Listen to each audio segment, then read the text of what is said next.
morning, everyone. It's nice to be back with you. You'll remember that last week we talked about David and Goliath. Well, there were a number of kings in Israel, but after David, who became king because he was so famous for slaying the enormous Philistine named Goliath, when he became very old, his sons began to argue about who should be king and who would follow him. One day, King David said, "My son Solomon will be the next king."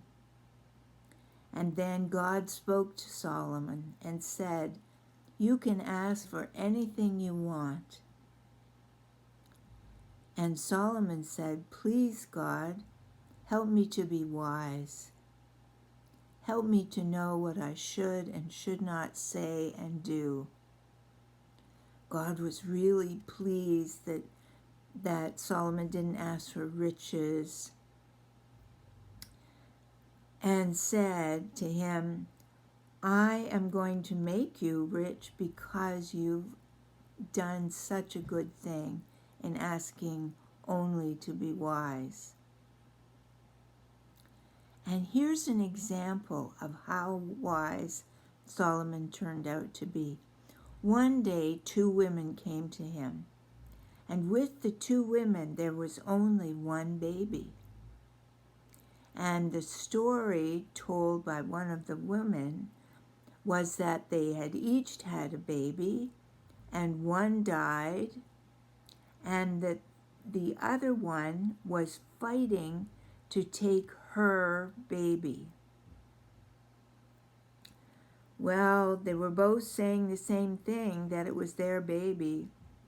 So Solomon came up with this idea, saying, "I will take my sword and I will cut that baby in 2.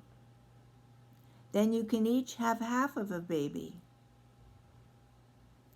One woman said, "Okay." The other woman said, "Please, please don't do that. Do not cut the baby in half. Give it to the other woman." King Solomon said, as he picked up the baby and handed it gently to the woman who was willing to let the baby go rather than it be hurt, he said, told his guards, "Give the baby to her. I can tell that you are the real mother, because you showed that you really loved the baby." King Solomon did many things which made him very famous. He wrote many songs. He taught people about plants and animals and birds. People from all over the world would come to hear what King Solomon had to teach. He also built an enormously big temple where people could come and worship God.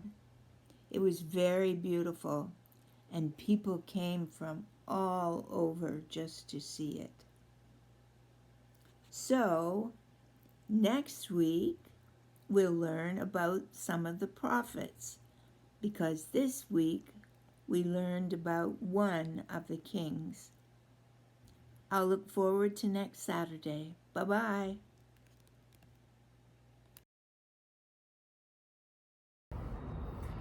Hello, my name is Cameron and this is Baruch the Uke. And today we're going to be singing "This Is the Day." And this is a fun song because there is an echo. And it goes like this. This is the day, and you will echo back, "This is the day that the Lord has made." And you will sing, "That the Lord has made. We will rejoice," and you'll sing, "We will rejoice and be glad in it." And you'll sing, "And be glad in it." And then together we will sing, "This is the day that the Lord has made. We will rejoice and be glad in it." And then I'm going to sing, This is the day. You will echo back, this is the day, and together we'll sing, that the Lord has made. Let's give it a try. I'll start off pretty slowly, but then I will speed up and we'll see how we go.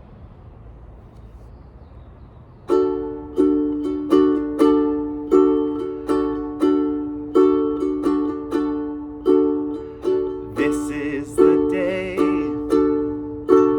that the Lord has made.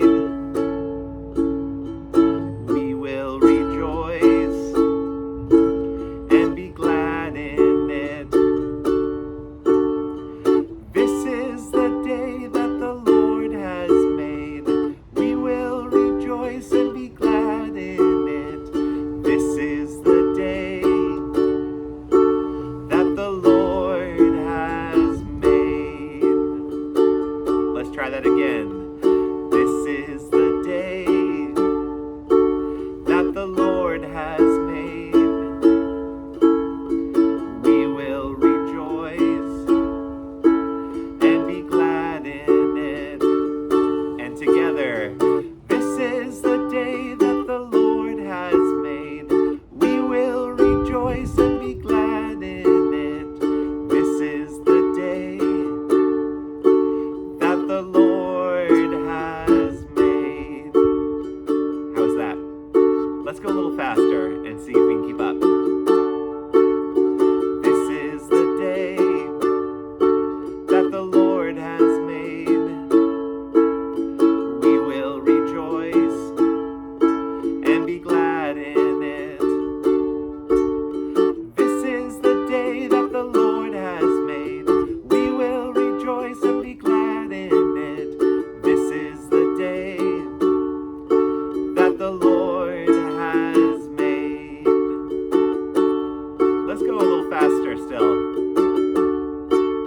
This is the day that the Lord has made. We will rejoice and be glad in it. This is the day that the Lord has made. We will rejoice and be glad in it. This is the day that the Lord has made. Okay, one more time. Let's do it. This is the day that the Lord has made. We will rejoice and be glad in it. This is the day that the Lord has made. We will rejoice and be glad in it. This is the day that the Lord has made.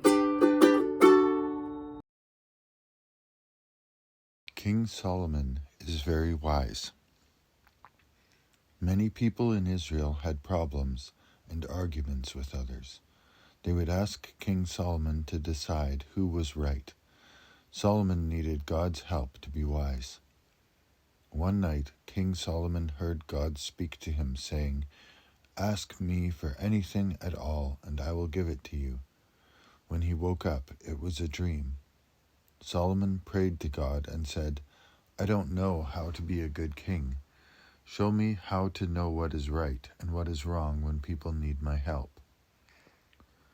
"Because you did not ask for something for yourself," God said, "I will make you wise like no other king ever, and will also make you rich and famous."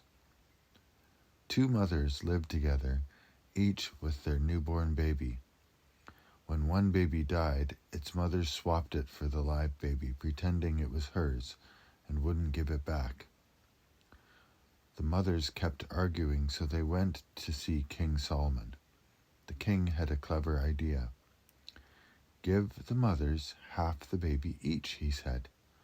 He knew the real mother would save her own child.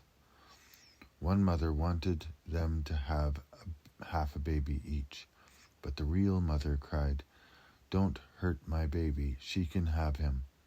Then the king knew who was the real mother. People heard how wise and fair King Solomon was, and that he knew what was right and what was wrong. They came to hear the wise words God gave him.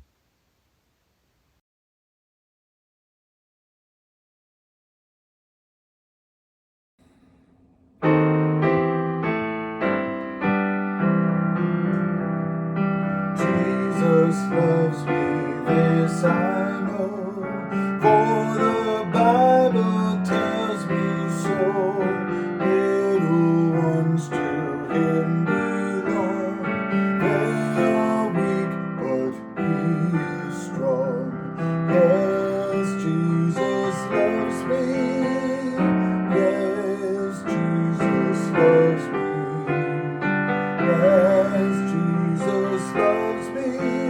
The Bible tells me so. Jesus loves me, and I pray he will keep me till that day. Keep me standing true and strong, singing heaven's joyful song. Yes, Jesus loves me. Yes, Jesus loves me. Yes, Jesus loves me. The Bible tells me so.